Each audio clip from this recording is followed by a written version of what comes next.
Good morning and welcome back. Happy Sunday. I haven't been here in a couple of weeks. To my new subscribers, thank you so much for subscribing. Today I want to talk about appetite.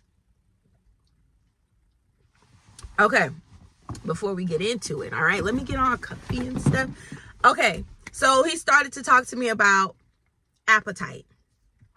And he made it very clear to me that not only is my physical appetite been a problem for me, like controlling that, which led to excess weight, and y'all, it's hard to get off this time around, y'all. It's like, but he said spiritually though, you have grown. So this was good for me. He was like, you have grown. But I have been experiencing like these strong cravings, like this strong craving to drink, this strong craving to reconnect with people that God moved out of my life, this strong craving to scroll all day, this strong, like it was a craving that I could feel for real. Like it felt like I was detoxing off of drugs. Like these cravings were so strong, and I just keep trying to suppress it because that's what I've learned over the years as a Christian. You suppress, you fight, you don't talk about it, or if you talk about it, you talk about it in a way that you already overcame it. Don't say that this is a struggle, right? But you know, craving attention. I'm doing really well in school. And when I would tell someone I'm doing really well in school, it'd be like, okay, good for you. And I'm like, that's not what I wanted. You know what I'm saying? Just having these different type of cravings, like these whole past couple of weeks. And so, God showed me that I need to be watchful of my cravings, because if I give into them, it's going to set me back. And I said, okay, I know that, Lord, but how? How do I not give into them? Because it becomes so real. What am I missing? And that was the answer. That was the question, the best question I could have asked God, because when you're craving something, it is a response to a lack. It is a response to you now lacking something that you had in times past. So I'm going to start off with relationships. We talked about food. I'll go with food. Okay. So when you are cutting, sugar out of your diet and sweets and all of that junk and stuff that you were not supposed to be eating out of your diet, there becomes a time where you start to crave these things. And everybody that's watching know what a craving is. We've been craving stuff since we came out of the womb. Babies crave milk. We crave. We are made to crave, right? So you start craving sugar, and you just like, oh my God, you start feeling sick. You like, if I just eat the sugar, I know I'm gonna feel better, which is true. It is true. If you eat the sugar, it's going to make you feel better, but it's only true because you have taken away something that had been sustaining you for a long period of time. Now, what's not true about that is it's going to make you feel better indefinitely, like long. It's going to give you a fulfilling feeling. The feeling of sugar is so fleeting. Sugar is a fleeting additive. It is so fleeting. You feel better for a little bit. You eat it, after you eat it, but then you start getting headaches and everything. And then the problem is you got to go get more sugar in order for all of that to subside. So that is a health example for those women who are called to be healthy. Because now here come, the godly correction, okay? Us women who God is called to be healthy and to take care of our body, not for vanity reasons, but for reasons to fulfill our purpose. Meaning for me, one of the reasons is he's called me to travel. Now, this is not to talk about anybody or make anyone feel bad, but at the rate I was going to have to buy 2 seats on the airplane. And God is like, listen, Chica, I'm covering 1 seat. I'll get you there. I'm covering 1. You need to be diligent in what you're eating and your exercise so you can fit in that 1 seat comfortably, because I'm going to need to take you places. And your health, right? Flying in the air, all of that kind of stuff, your health depends on it. So that's that for me. Find your why for losing weight. I don't know who that was for, but I know that it was for somebody watching it. On to relationships. Now, this is what has been happening for the last week. I've been craving to get back in contact with someone God clearly doesn't want in my life. This person doesn't fit in my life by biblical standards, by anything, any standard you can think of. They just don't fit in my life. We are completely 2 different people. How could 2 people walk together unless they agree? We do not agree on anything about God, right? We just agree on one thing, that cravings need to be fed, right? And I was like, Lord, why all of a sudden am I craving this relationship?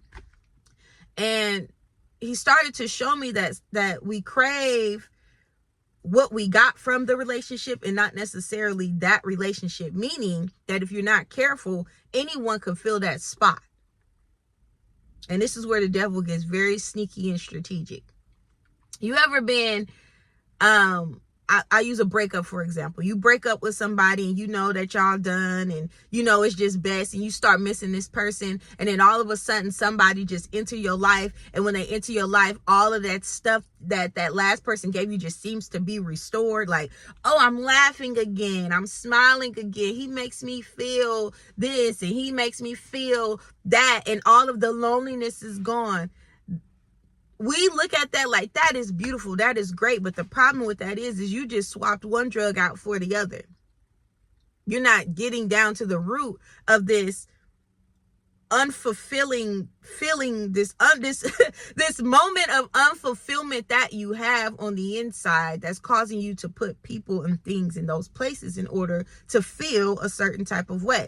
So with this specific relationship, God started to tell me it's not that relationship. You miss the feeling of laughter. You miss the feeling of just being free. You miss the feeling of letting your hair down. And I'm going to tell you that you putting anybody in that spot, your kids included, your husband, anybody, you're not going to get it. I have to get in that spot. Now, that leads me to this. Like, what does that mean, God, right? What does that mean? And I believe what he's showing me is it means that I have to reevaluate what I'm doing so that my cravings don't dictate what I do. So what I'm doing, me and the kids and my husband, we was joking yesterday, and we was singing, they wasn't singing it, but I was like, they asked me what I do and who I do it for, you know what I'm saying?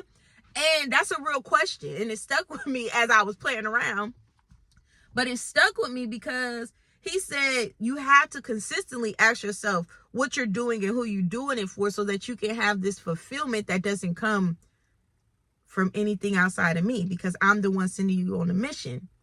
So the craving, and this is where it gets interesting, the craving, it's nothing wrong with craving. It's what the cravings can make you do if you don't understand the cravings. The craving could have sent me back to that friendship.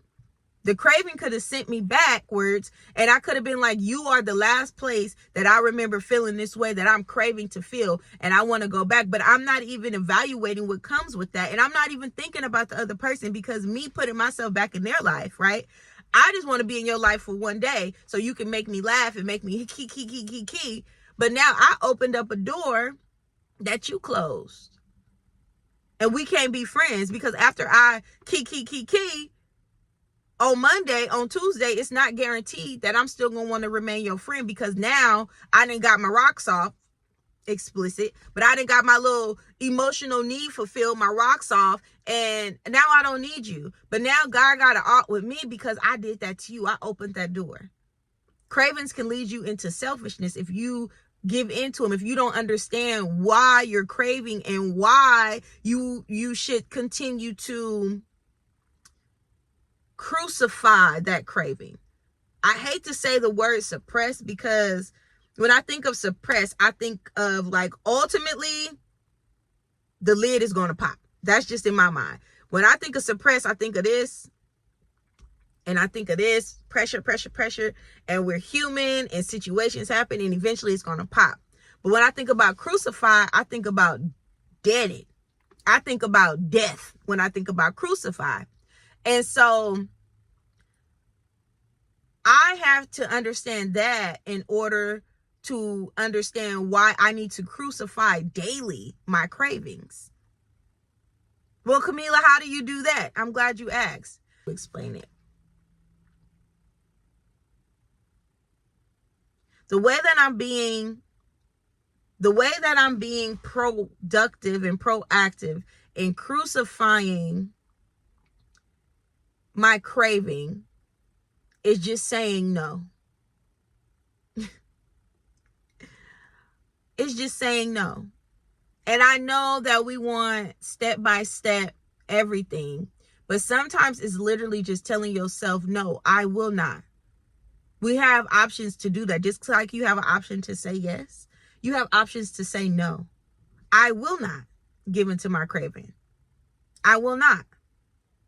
And I've been on both sides of that, where I said that in the day and then I failed. And I was like, I gave into it. That is when I go boldly before the throne of grace. I decide I'm not going to condemn myself. I just can't do it. I'm still trying to do it in my own strength somewhere. And Lord, I need you to help me really not only sacrifice it, but help me understand why it's necessary for me to sacrifice it. That's the key to crucifying it long term. Every day you crucify it when you want it is hard. I'm not going to sit here and act like it's easy for me to be like, I'm finna just go and do this and I'm doing this and I'm not going to reach out. No, it's hard because my body wants it. My flesh wants it. However, I know that I have the ability and the power to say no. And I know that even if I do fall, if I do mess up, it's something I'm missing. So I'm going to get back up and I'm going to pursue that thing. Through Jesus, God, what am I missing? Why do I keep falling into this? Why do I keep giving into my cravings?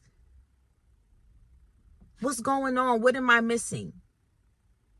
That is the mission. That is the life mission of a believer, to figure out what it is that you're missing. You don't have to walk with your head down because you keep giving into your cravings. It's just something that you're missing. Pursue that. Reach out to the sisterhood, the brotherhood. Reach out. Ask questions.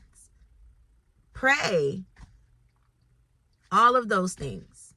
So that's really the message this morning. That's really it. And I really hope that in all, it just came together. It made sense. Yeah. So I'm about to get to crucifying.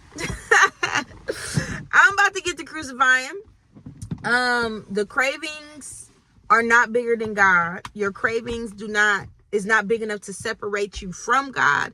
Your cravings is not big enough for God to hate you. Please understand that. He does not hate you, or he's not mad at you for craving what you're craving.